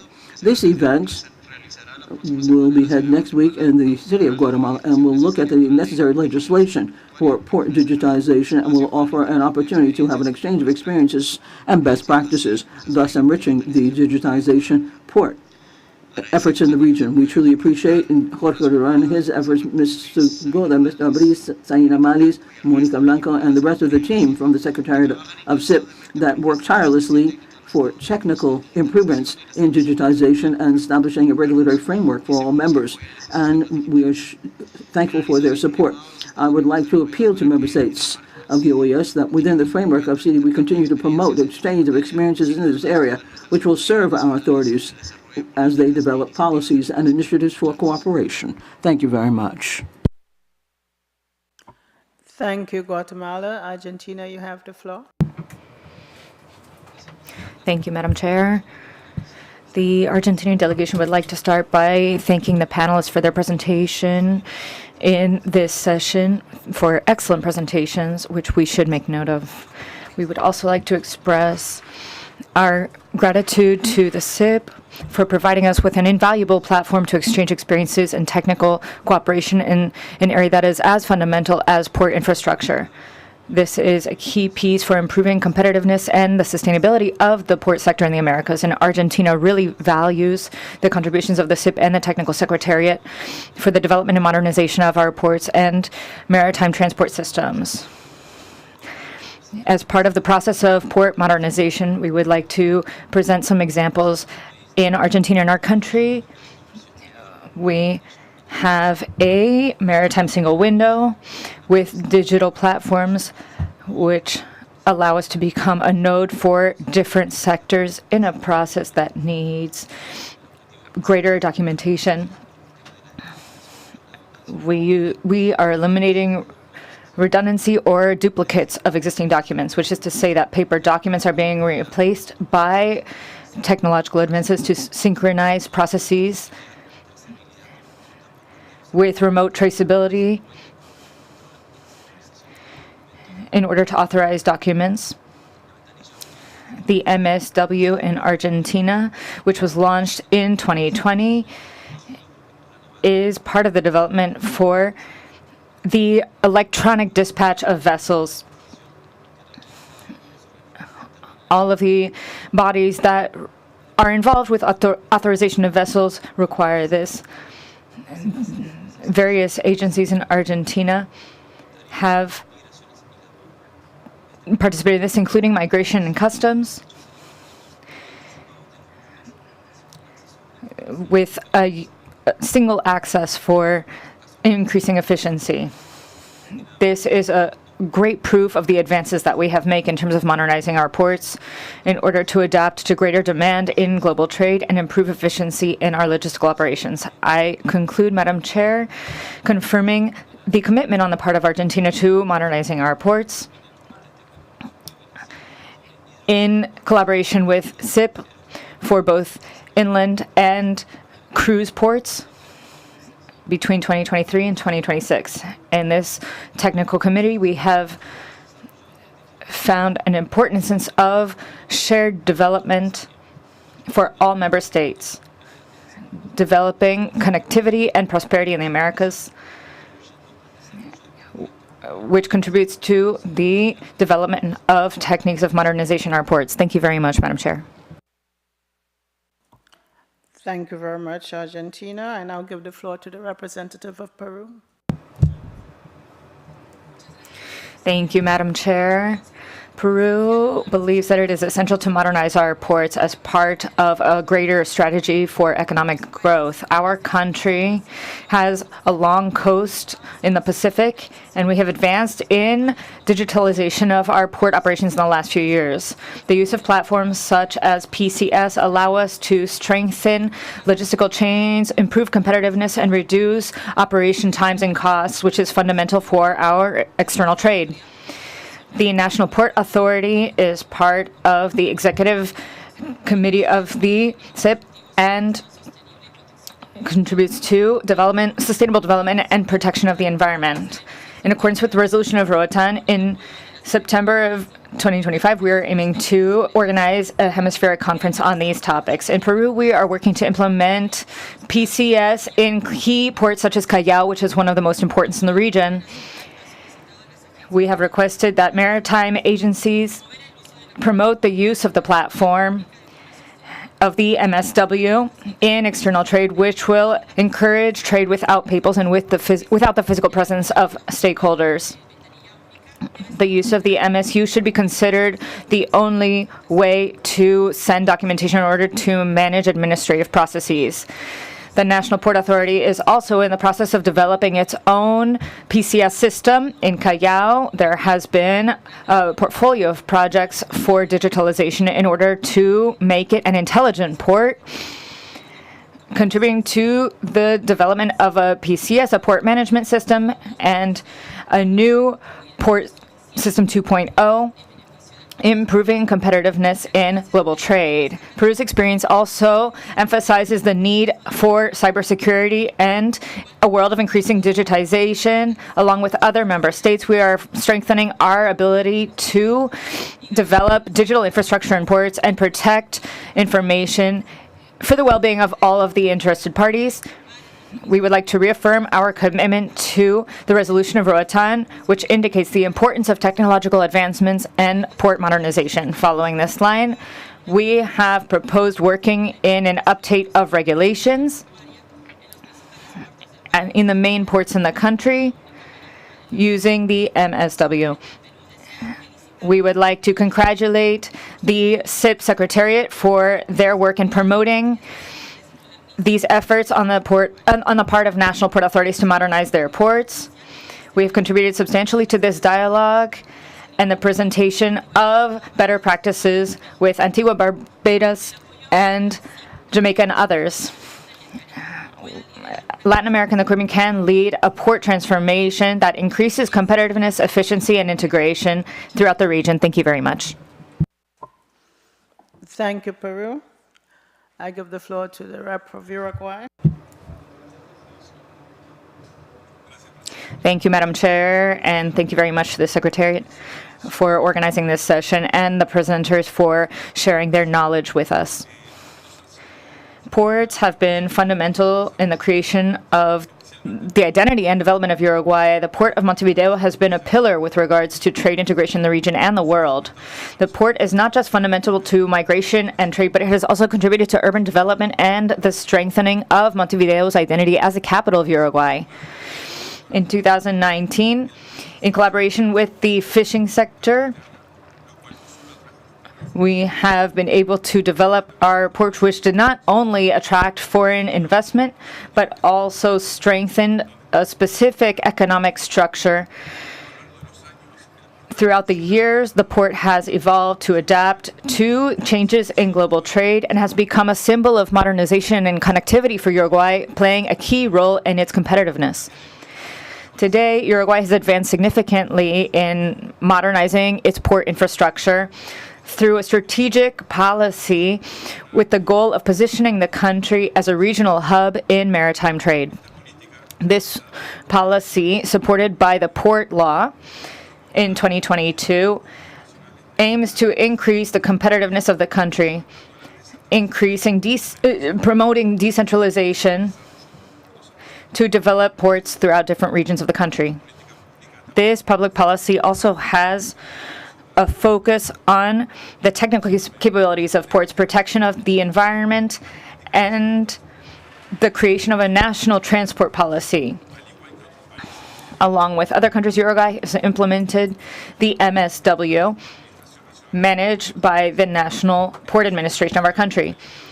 This is aligned with the regulations of the International Maritime Organization, which centralizes a lot of port processes and maritime processes in a digital platform. This allows operators to carry out essential processes in a quicker and more specific way, as well as to manage the movement of different shipping containers. It also reduces wait times and optimizes communication between shippers and operators. The modernization of Uruguay's port system has encouraged trade and increased our competitiveness. The Uruguayan port modernization also includes a free port, which allows for the free circulation of merchandise without the need for authorization for these goods.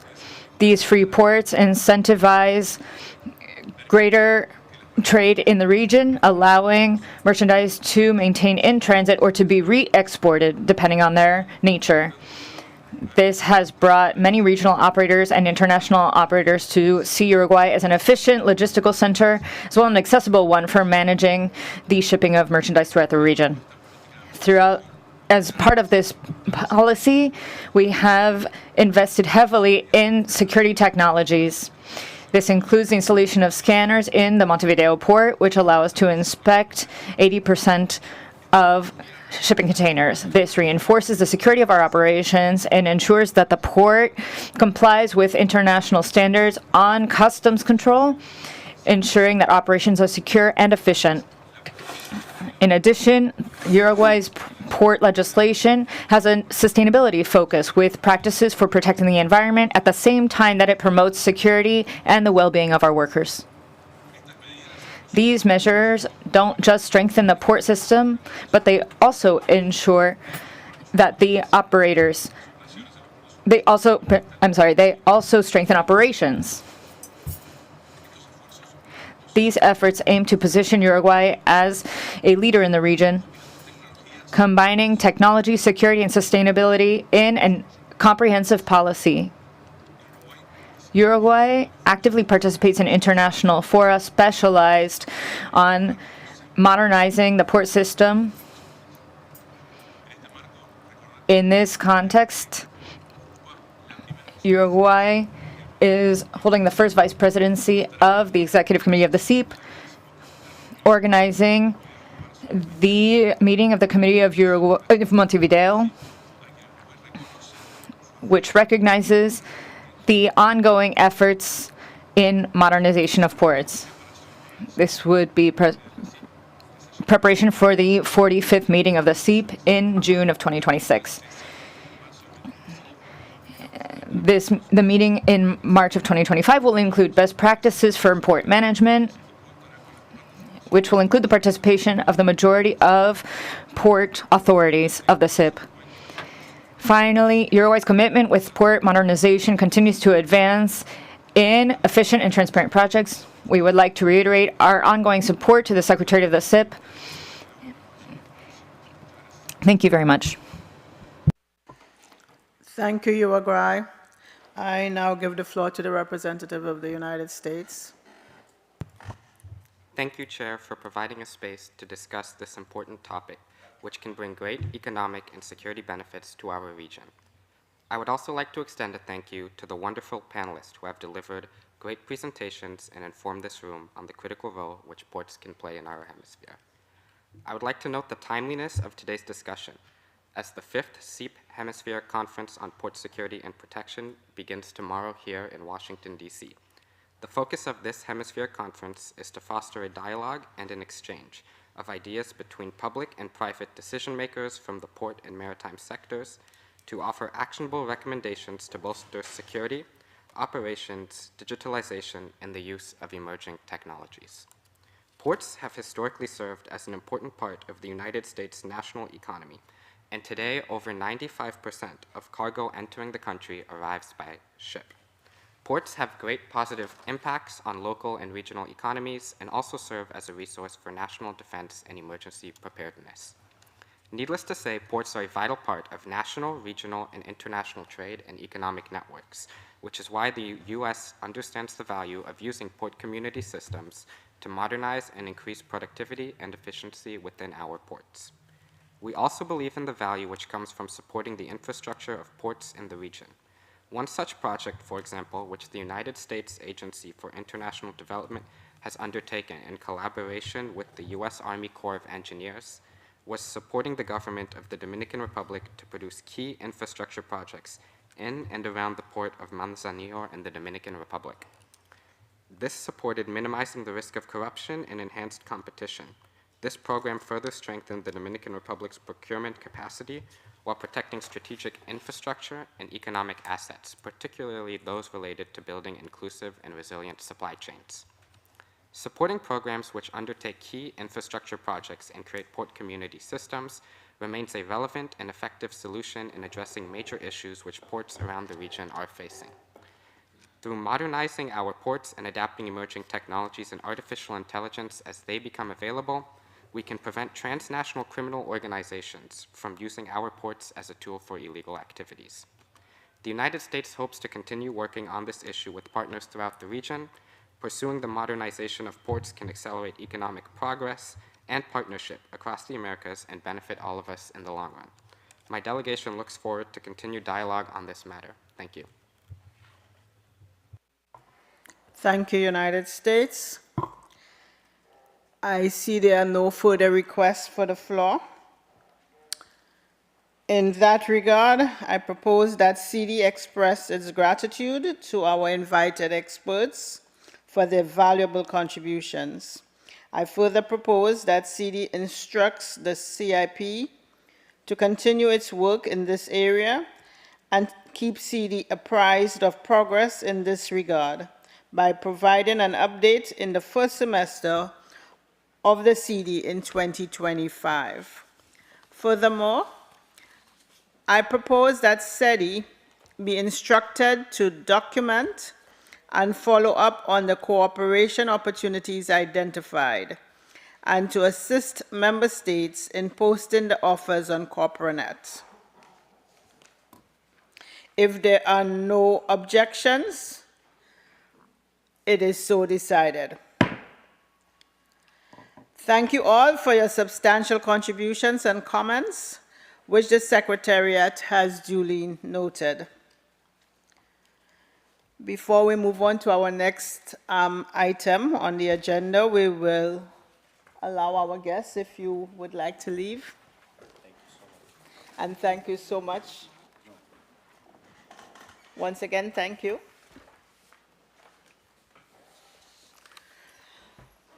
We will now proceed with the next item on our agenda.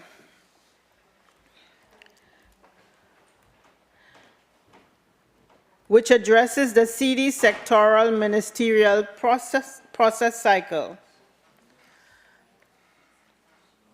The first one is science and technology. The first sectoral process on our agenda addresses the 7th meeting of ministers and high authorities of science and technology, REMSIT, scheduled to take place on December 12th and 13th, 2024 at OAS headquarters. We now consider the updated preliminary list of observers and special guests for the 7th REMSIT, classified as CD/Doc 433/24 Rev 2. The Council reviewed and approved an initial draft of this list at our last meeting on October 1st. Delegations were reminded that they could present any special guest to the Secretariat by October 27th, 2024, to comply with the requirement of at least 15 days' notice before the meeting, in accordance with Articles 15 through 19 of the Rules of Procedure for sectoral and specialized meetings of CD. Invitations may be extended to special guests, including national and international governmental entities and individuals of recognized expertise. I now open the floor for any comments or interventions regarding this document.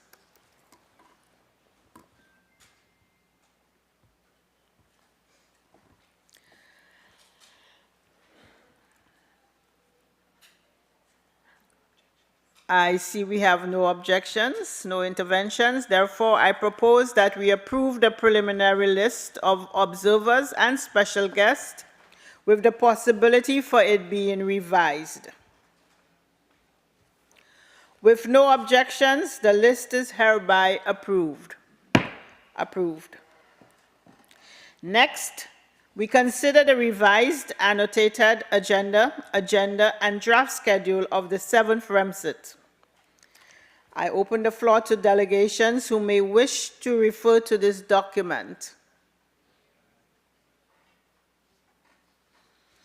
If there are no objections, the Council will take note of the 3 documents presented for the 7th REMSIT and approve them accordingly. Agreed. We now move on to the next sectoral process, tourism.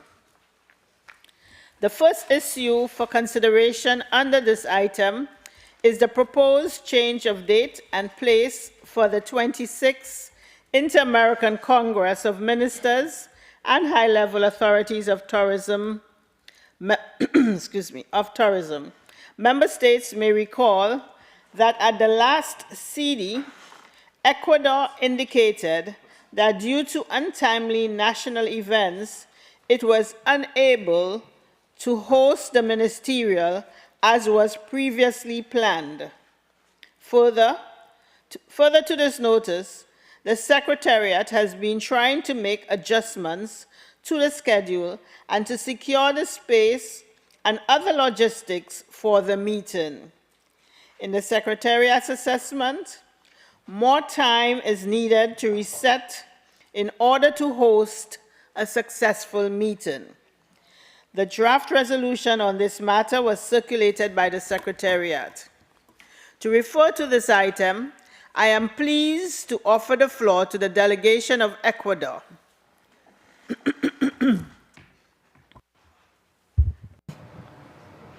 Thank you, Madam Chair, for offering me the floor. I thank all of those who are here. as part of the permanent representation of Ecuador to the OAS. I would like to reference the acceptance of Ecuador of the proposal of the resolution for the change of debt for the 26th Inter-American Congress of High Ministers and Authorities of Tourism in Washington, with the new date of 3rd and 4th of April of 2025. This is what the Ecuadorian government is reporting. Thank you very much, Madam Chair. Thank you, Ecuador. I now offer the floor to delegations who may wish to refer to this item. Thank you. If there are no objections, I propose that CD approves the resolution with the date of April 3rd to 4th for the 26th Inter-American Congress of Ministers and High-Level Authorities of Tourism here at the OAS headquarters. I submit for the consideration and adoption of this council's decisions on the following items regarding the 26th Inter-American Congress of Ministers and High-Level Authorities of Tourism. A. Constitution of the Style Committee. In accordance with Article 23 of the Rules of Procedure governing the meetings of ministers, a style committee shall be established composed of 4 delegations representing, respectively, each of the official languages of the Organization of American States. The composition of the committee shall be approved at the first plenary session of the ministerial meeting. In this regard, as chair, I recommend that the style committee be composed of the delegation of Ecuador for Spanish, the delegation of the United States for English, the delegation of Canada for French, and by the delegation of Brazil for Portuguese. The Style Committee will meet after the ministerial meeting in Washington, D.C., at a date to be determined between the members of the committee and the Secretariat. I open the floor for any comments or interventions regarding this committee. With no objections, I propose that the Style Committee be so conformed. And on behalf of the Council, thank the participating delegations for their readiness to support this process. With no objections, it is hereby approved. We now move on to the agreement on the deadline for the presentation of proposals. We propose that the deadline for the submission of proposals for the ministerial meeting be set for April 3rd at noon, Washington, D.C. time, which is the first day of the meeting. If there are no objections, this will be the recommendation presented to the ministers. No objections? Agreed. Duration of the meeting. The 26th Inter-American Congress of Ministers and High-Level Authorities of Tourism is scheduled to conclude at 5 p.m. on Friday, April 4th, 2025. If there are no comments, this will be the recommendation to the ministers. Agreed. Establishment of the order of precedence of delegations of member states and permanent observer states. To comply with Article 14 of the Rules of Procedure for sectoral ministerial meetings of CD, we will now proceed with establishing the order of precedence for delegations of member states and permanent observers during the 26th Inter-American Congress of Ministers and High-Level Authorities of Tourism. I would like to remind delegations that, as outlined in Article 2 of these same rules of procedures, and I quote, The principal representative of the delegations that are next in the order of precedence shall serve ex officio as vice chairs of the ministerial and/or high-level meeting and shall replace the chair in the event of the latter's absence or impediment. According to Article 14, the order of precedence of the delegations for each meeting shall be established in alphabetical order in Spanish by the corresponding regular or special meeting of CD, once the first place has been drawn by lot. The order of precedence of the permanent observers shall be established in the same manner. End of quote. We will now proceed with the draw to determine the first place in the order of precedence for member states.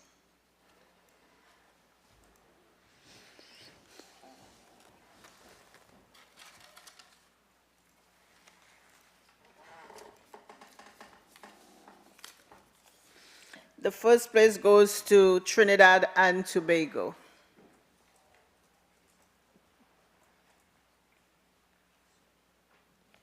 The remaining delegations will follow in alphabetical order in Spanish. We will now conduct the draw for the permanent observers.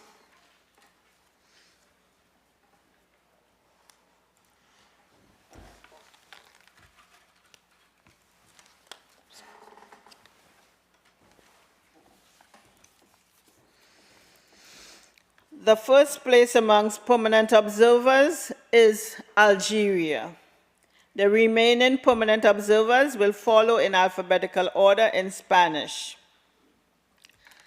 I now open the floor to any delegations wishing to refer to this process. If there are no objections, the Council will take note of the results of the drawing by lot for the establishment of the order of precedence for the 26th Inter-American Congress of Ministers and High-Level Authorities of Tourism as follows. Delegations of member states, Trinidad and Tobago, and permanent observers,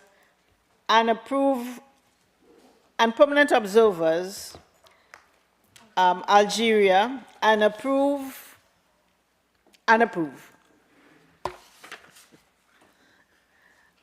Approved. Colleagues, we have now concluded all the agenda items for today's meeting. Before we adjourn, I would like to inform the Council that in line with our work plan for the semester, I am working with the Technical Secretariat to produce an initial draft of a resolution on the theme of physical connectivity to promote regional trade and integration for economic growth. This resolution will draw from the discussions and proposed actions that we heard from you over the course of this period and aims to strengthen our collective efforts to enhance physical connectivity across the Americas as we work to accelerate economic growth as a means of reducing poverty and inequality in our hemisphere. To facilitate member state input in the resolution, we will create a virtual forum on CorpoRanet, which will allow member states to submit and view each other's input in real time. This approach will not only increase transparency, but also streamline negotiations, enabling us to adopt a document that reflects consensus on shared priorities. Your active participation in the forum and contributions to the draft resolution is essential, and we greatly appreciate the continued engagement of all member states in this process. The Secretariat will distribute the draft and additional information on this process shortly. Finally, I offer the floor to member states who would like to bring any additional matters to the attention of the Council.